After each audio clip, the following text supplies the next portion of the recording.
মুগেরি নামে একটা ছেলে বাস করত। ও খুব অলস আর গরিব ছিল। মুগেরি সবসময় এটা ভাবত, হে ভগবান, আমায় যেন কাজ না করতে হয়, শুধু এমনি এমনি ভাবে যেন সব পেয়ে যায়। একদিনও শুনল পাশের গ্রামে এক সাধু থাকেন, যিনি সব মানুষের সমস্যার সমাধান করে দেন। মুগেরি ভাবল, আমাকেও আমার সমস্যাগুলো নিয়ে সাধুর কাছে যাওয়া উচিত, যাতে আমারও দুঃখ দুর্দশা দূর হয়ে যায়। তারপরে মুগেরি একদিন সেই সাধুর কাছে গেল আর গিয়ে বলল, সাধু মহারাজ প্রণাম। আমার একটা সমস্যা আছে, যার জন্য আমি আপনার কাছে এসেছি। হ্যাঁ বাবা, বলো তোমার কি সমস্যা হয়েছে? মহারাজ, আমি আমার এই দুঃখ দারিদ্রতা থেকে বিরক্ত হয়ে গেছি, আর এই দুঃখ দুর্দশা নিয়ে আমার মনের মধ্যে সবসময় কিছু না কিছু চলতে থাকে।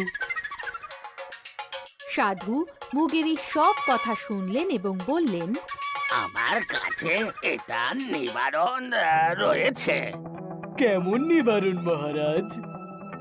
সাধু বাবা মুগেরিকে এক চমৎকার পাত্র দেখালেন আর বললেন, বালক, এটা হলো আমার জাদু কলসি, আর আমার কাছে এক এমন বিদ্যা আছে যার সাহায্যে আমি অনেক মাটির কলসি বানাতে পারি।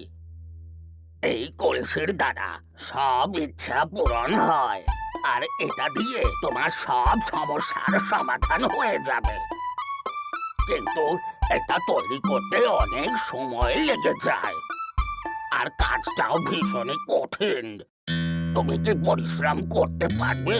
মুগেরির মনে লোভ জন্মালো আর ও সাধু বাবাকে বলল, হ্যাঁ মহারাজ, আমি পরিশ্রম করতে পারবো।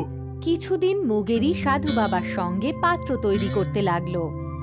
কিন্তু যত দিন যেতে লাগলো ও ভাবল, এতদিন ধরে কে পরিশ্রম করবে? বরং আমি এই সাধুর জাদু কলসিটা নিয়ে চলে যাই। হ্যাঁ, একদিন মুগেরি চমৎকার পাত্রটি চুরি করার কথা ভাবল। ওই জাদু পাত্রটি চুরি করতে সফল হয়ে গেল। মুগেরি সেই চমৎকার পাত্র নিয়ে বাড়িতে গেল আর বলতে লাগলো। এখন আমি আমার সব ইচ্ছে পূরণ করতে পারবো। তারপর মুগেরি সেই পাত্র থেকে মহল তৈরি করলো, কাজের লোক রাখলো, গাড়ি এবং সমস্ত সুযোগ সুবিধার জিনিসপত্র নিল। ও খুব আরামের জীবন কাটাচ্ছিল। আরো লোভ আরো বেড়ে গেল। ও বলতে লাগলো, এখন তো আমি আনন্দ করে খাবো, ঘুরবো আর আনন্দের সাথে ঘুমোবো। কিন্তু একদিন মুগেরি ঘুমোচ্ছিল। ঘুমন্ত চোখে যখন ও উঠল তখন জোরে ধাক্কা খেলো আর ওই পাত্রের উপরে দিয়ে পড়লে পাত্রটি ভেঙে গেল। যেই পাত্রটি ভাঙলো তখনই ও যা যা জিনিসপত্র ওই পাত্র থেকে পেয়েছিল সব উধাও হয়ে গেল। না, এটা কি হয়ে গেল? আমার সব জিনিস অদৃশ্য হয়ে গেল। এবার আমি কি করব? আমি কাল আবার ওই সাধুর কাছে যাব আর জাদুবিদ্যা শিখব। ও আগামী দিন ওই সাধুর কাছে আবার গেল, কিন্তু ওই সাধু ওখানে ছিলেন না। উনি চলে গিয়েছিলেন। মুগেরি নিজের ভুলের জন্য আফসোস করতে লাগলো। ও আগের থেকেও